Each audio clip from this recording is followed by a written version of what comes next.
Now at 6, ICE arrested 2 more asylum seekers at Portland's immigration court this week. We spoke to their attorneys, and police are looking for this hit-and-run suspect who they say took off his ankle monitor and then disappeared. Plus, I thought that the response was juvenile. This isn't high school. A recent Facebook post by 2 Longview city councilors has the city divided. We have more on this post and local reaction to it coming up at 6:30. Your 6 o'clock hour of sunrise starts right now.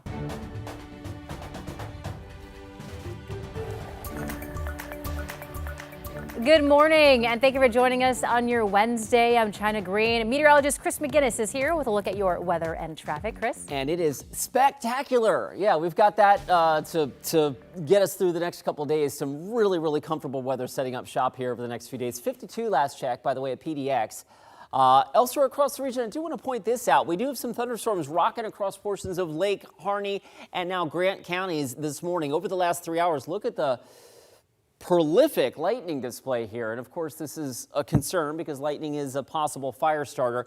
The good news, if there is some, we are seeing rain with this as well. But anyway, those are tracking on off to the north and east. So Burns and then up towards Baker City over the next 3 hours or so, you're going to be getting a little bit wet. West side of the state, high and dry and cool.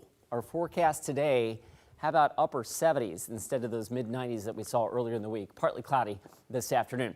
All right, let's get you out the door with a quick look at the roads. That is I-5 up near Marine Drive. For perspective at home, the traffic that's pulling away from your television screen, that's the southbound commute. That's in pretty good shape. Door number 2, we'll switch gears real quick, take you to the Sylvan Hill. That looks pretty good as well. And we'll zoom into westbound I-84. We had some slowing here just a couple of minutes ago near the I-5 split, but it looks like that has cleared out. A reminder, tomorrow night, Thursday night, if you're out on the roads overnight and into the wee hours of Friday morning, there's a full closure of I-5 in the Rose Quarter. Pacific Power installing an overhead line or replacing an overhead line over the freeway. So they've got to close I-5 around that. And so your detour overnight tomorrow night into the wee hours of Friday morning will be 405. Again, that's from 11 p.m. Thursday until 4 a.m. Friday. China? Thank you, Chris. A curfew has been set in Los Angeles as protests continued for a 5th day yesterday. Meantime, President Donald Trump is defending his decision to send Marines and the National Guard to LA. NBC's Chris Pallone has the latest. The streets of downtown Los Angeles largely quiet overnight after the city's mayor instituted a mandatory curfew. It followed another day of protests against widespread federal immigration raids. California Governor Gavin Newsom condemned the violent confrontations between protesters and police, which started Friday. I want to be clear about this. If you incite violence or destroy our communities, you're going to be held to account. But Newsom once again accused President Trump of making the situation worse. The president sending thousands of National Guard troops and hundreds of Marines to L.A. against the wishes of state and local leaders. Newsom now suing to send them home. He again chose escalation. He chose more force. He chose theatrics over public safety.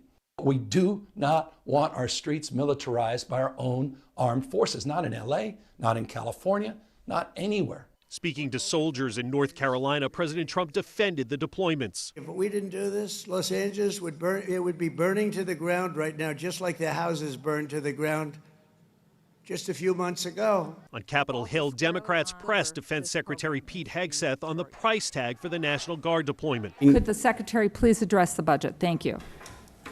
You asked about the situation in Los Angeles, and we believe ICE agents should be allowed to be safe in doing their operations. The Pentagon revealing it will cost roughly $134 million. And it appears the Trump administration will soon target other cities. Should people expect to see similar operations in the rest of the country? Yeah. Two sources tell NBC News that ICE special response teams will soon be deployed in 5 cities run by Democratic leadership. Those cities are Seattle, Chicago, Washington, D.C., Philadelphia, and New York. But it is unclear when immigration raids will begin in those cities. In Washington, Chris Pallone, NBC News.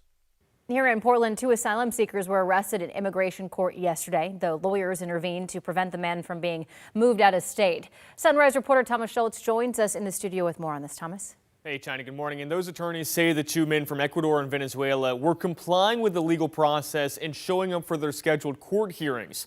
Lawyers for the men view this expedited removal of their asylum seekers as an unlawful tactic. According to court documents, ICE moved to dismiss the asylum cases of the two men on Tuesday. Those requests were granted by the immigration court. The men were then arrested, though their lawyers quickly filed petitions to ensure the men were not taken out of the state of Oregon. Still, attorneys say they're seeing these kinds of courthouse ICE raids much more frequently. We hope ICE realizes this tactic is illegal and it's a waste of their time, because we're going to push back on every single detention. Now, last week, a 24-year-old transgender woman and a 24-year-old man from Mexico were arrested in Portland as they left court hearings. Both are asylum seekers. Attorney Jordan Cunning says they were then taken to an ICE processing center in Tacoma, Washington. We reached out to ICE for comment but haven't heard back, though these kind of courthouse arrests have become much more common nationwide as the Trump administration looks to crack down on immigration. Now, for those two men who were arrested yesterday here in Portland, a U.S. District Court judge ordered they could not be taken out of the state without at least 2 days advance notice filed in writing. China? Thomas, thank you. The driver charged with attempted murder for allegedly trying to take out a motorcyclist on Highway 26 in Beaverton has now ditched his GPS anklet and skipped bail. So according to court documents, on Monday, Samir Helio Pizzotto Filho GPS ankle monitor was found sitting on his couch with Pizzotto Filho nowhere to be found. Now, you may remember this dashcam video from May 5th of a blue Kia Carnival swerving into a motorcyclist who pulled up beside him. Now, the motorcyclist survived but did suffer minor injuries. Pizzotto Filho was out on $250,000 bail and under house arrest. A warrant is now out for his arrest. A serial armed robbery suspect in Multnomah County has pleaded guilty to 6 robberies. Authorities say Corey Jackson robbed 5 marijuana dispensaries and a bar, often holding employees at gunpoint. This is surveillance video from some of the robberies. An accomplice already serving 20-year sentence, and Jackson is set to be sentenced next month and still faces charges in other counties as well. We are learning a dozen more JobCore workers are slated to be laid off by the end of the month. And this is a federally funded program that provides education, work training, and job placement for those who are 16 to 24 years old. So according to an email sent to workers, Troutdale's Springdale JobCore Center is set to close its doors on June 30th, putting 77 people out of work. Northwest Portland's Pivot JobCore Center will lose 12 employees. And last week we learned that the JobCore's training center in Astoria will shut down, laying off 168 people. The Oregon Public Utility Commission has approved temporary rules banning power companies from shutting off residents' power during extreme heat. That includes events like advisories from the National Weather Service. PGE, PacifiCorp, and Idaho Power must also reconnect customers who were disconnected up to 7 days before a heat event and waive fees for low-income and medically vulnerable households. The rules are in effect through October to keep people safe as those temperatures rise. Speaking of those temperatures, today seems pretty cool, but maybe different in other parts of the country. Yeah, you know, and look, we just had a shot of heat. We're going to get a break, but we know that this is summer. We know our summers are getting warmer, and the heat will be back eventually, but not in my forecast, not in the next 7 to 10 days. In fact, this is the outlook from the Climate Prediction Center and an update from yesterday. This goes out from June 18th to the 24th, so getting into the first couple of days of summer, and it skews towards below average temperatures. Not necessarily saying way below average, but the point is when you look at this map, the overwhelming headline is there is no 90-degree heat in our forecast over the next 7 to 10 days. So we get a reprieve from that for sure. Beautiful morning with some high clouds kind of filtering out the sun a bit. 52 last check at PDX. 49 right now. Beaverton and Sherwood will slide down to the south. 48 Salem and Corvallis waking up to 48 degrees as well.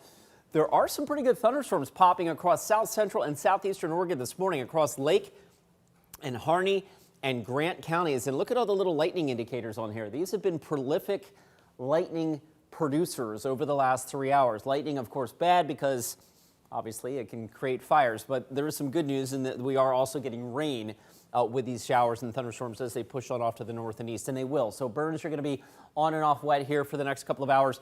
Those storms will be heading up through Grant County and then into Baker County between now and about 10 o'clock before they lift on off to the north and east. West side of the state, a little bit of cloud cover creeping in, so we won't have that bright, brilliant blue sky that we had yesterday. We'll also be a little cooler. Yesterday we were 85. Futurecast likes Portland staying at 76 today. And temperatures that over the last several days have been scorching hot across the Columbia Basin, maybe not even getting to 90 there. So a break in the heat here for most of us. And as I mentioned in our 7-day forecast, no signs of any vicious heat. In fact, that is, you know what, China? Most people would consider that a picture-perfect forecast. Heading into Father's Day weekend, I've got a 78 mostly sunny on Sunday.